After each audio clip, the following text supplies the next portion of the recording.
Bonjour à tous. Alors, qu'est-ce que l'emprise psychologique? Je vais vous expliquer aujourd'hui ce que c'est que l'emprise psychologique, souvent liée à la violence, violence conjugale, violence psychologique. Souvent, on se dit, mais je suis dans cette relation, c'est une relation toxique, c'est une relation de violence, et pourtant, je n'arrive pas à partir. Et puis là, l'entourage, qui se rend compte qu'il y a quelque chose qui ne fonctionne pas, vous dit, mais enfin, pourquoi tu pars pas? C'est que t'aimes ça, c'est que t'es masochiste. Enfin, c'est quand même évident, t'es malheureuse, t'es maltraitée, ils te frappent ou ils te maltraitent, ils te parlent mal, tu peux pas faire ce que tu veux, ils contrôlent ton compte en banque. Pourquoi tu restes? Pourquoi tu restes? Alors c'est souvent encore plus culpabilisant pour ces femmes, parce qu'en fait, elles savent qu'elles sont en train de vivre tout ça. Elles le savent, bien évidemment. Mais elles n'arrivent pas à partir.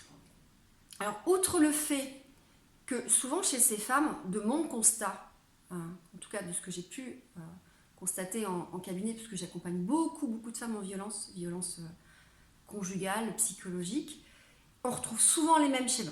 Ça, je vous l'avais déjà dit, souvent les mêmes schémas qui sont là, les schémas abnégation, assujettissement, abnégation, abandon, affectif et dépendance. D'accord? Donc forcément, des femmes qui ont une faille narcissique, qui peut-être sont en recherche, alors qui ne sont pas faibles, je vous l'ai déjà expliqué, surtout avec la perversion narcissique, parce le pervers narcissique aime vampiriser l'énergie de l'autre, mais souvent des femmes qui sont surinvesties sous l'autre, qui s'oublient, qui se sacrifient, qui sont dans un mode asservissement, assujettissement, parce qu'il y a eu un modèle comme ça parental où il fallait obéir, où il fallait se taire, où maman était soumise. Il y a aussi une forme de dépendance, on n'a pas appris à autonomiser l'enfant, donc la femme, donc elle a la croyance que toute seule ne saura pas s'en sortir.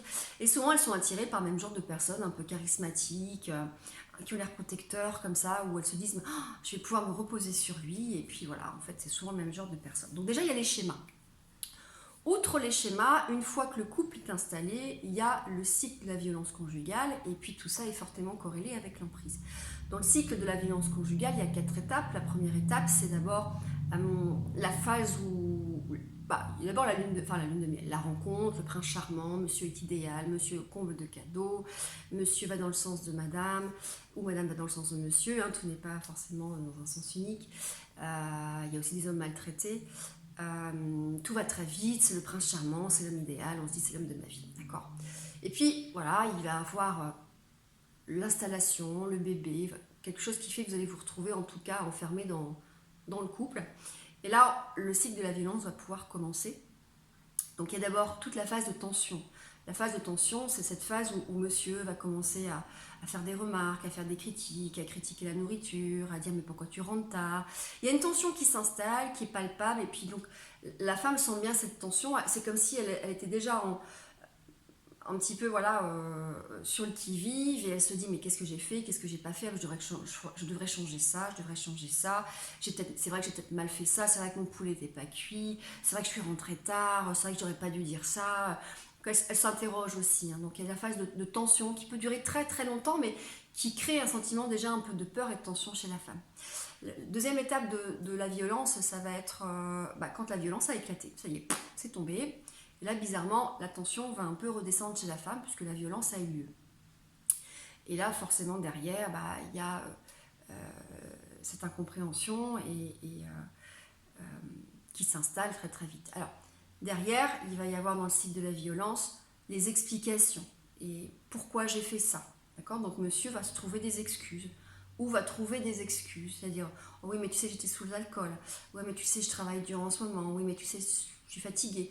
Oui, il va le culpabiliser, ce n'est jamais de sa faute, c'est de la faute de l'autre. Oui, mais tu m'as mal parlé. Oui, mais tu es rentré tard. Oui, mais regarde, j'avais faim et le repas n'était pas prêt. Donc il y a tout un tas d'excuses, d'accord, qui montrent aussi quelque part qu'ils sont là aussi parfois pour dire à la femme, mais en fait, tu le méritais, quoi. Tu le méritais, puis c'est pas de ma faute. Et c'est sans doute de la tienne, ou si c'est pas de la tienne, il y a quelque chose qui justifiait que tu méritais ça. Et puis il y a la phase de lune de miel. Phase de lune de miel, cadeau. Cadeau, à nouveau, je m'excuse, tu es la femme de ma vie. Et puis, ça crée un vrai brouillard dans l'esprit de la femme qui se dit, mais en fait, non mais en fait, il m'aime quoi. Là, il y a eu un moment d'égarement, il m'aime et en fait, elle efface tout. Le problème, c'est que ce cycle de la violence il va s'enchaîner, et puis à un moment donné, il n'y a même plus les étapes d'explication de lune de miel, puisque c'est violence qui s'enchaîne, et violence qui s'enchaîne, et violence qui s'enchaîne. Alors, pourquoi reste-t-on, malgré ce cycle de la violence qu'on peut forcément repérer? Eh bien parce qu'il y a l'emprise, d'accord? Donc l'emprise psychologique va reposer sur des mécanismes bien précis, que je constate et que je retrouve systématiquement dans mon cabinet. Il y a d'abord la peur qui règne. Toutes les femmes me disent « j'ai peur de lui ». Beaucoup de femmes me disent « mais en fait j'ai peur de partir, parce qu'en fait j'ai peur qu'il me fasse du mal, qu'il me tue ». Souvent il y a du chantage. Hein, monsieur qui dit « mais si tu pars, je te tue, je me tue et je te tue et je me tue ». Ou si j'ai une dame là qui me disait « mais si je vais m'en prendre aux enfants ». Donc il y a un climat de terreur qui règne. D'accord? Donc c'est facile de dire je vais partir quand derrière on ne sait pas de quoi monsieur est capable et qu'il a déjà été capable de faire certaines choses. Ensuite, il va y avoir la dévalorisation, l'humiliation. L'objectif c'est de rendre...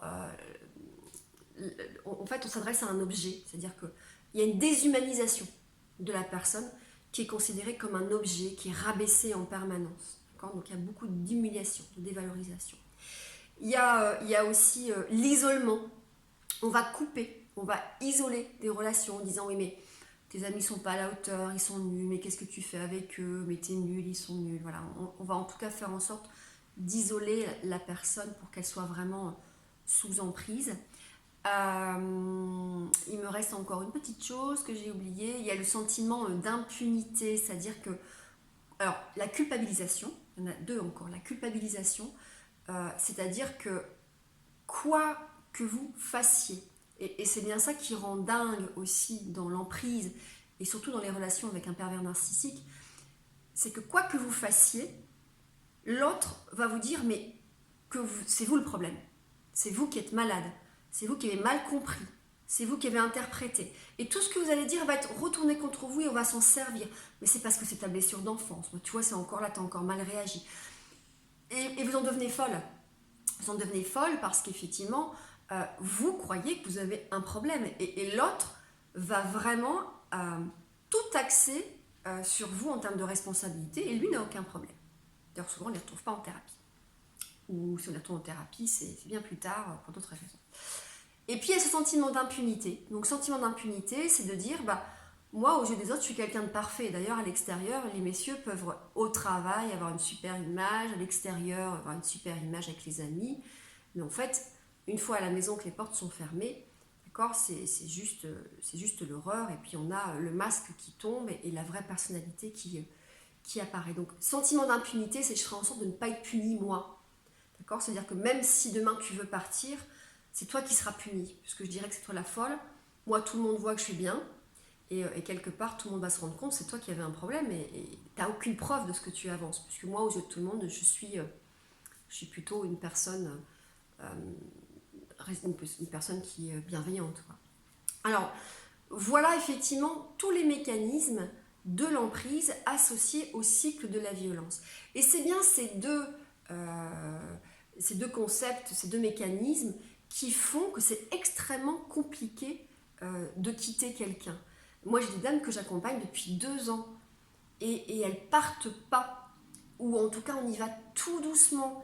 Alors, il y a aussi forcément plein de peurs liées à est-ce que je vais m'en sortir toute seule, comment je vais, parce qu'il y a le schéma de dépendance qui peut être là, mais comment je vais faire? Et puis monsieur s'est assuré d'infantiliser madame, il ne donne pas accès au compte ou au papier, donc il y a toutes ces croyances sur comment je vais faire, comment je vais me débrouiller, est-ce que je saurais me débrouiller, financièrement comment je vais faire, et si on m'enlève mes enfants.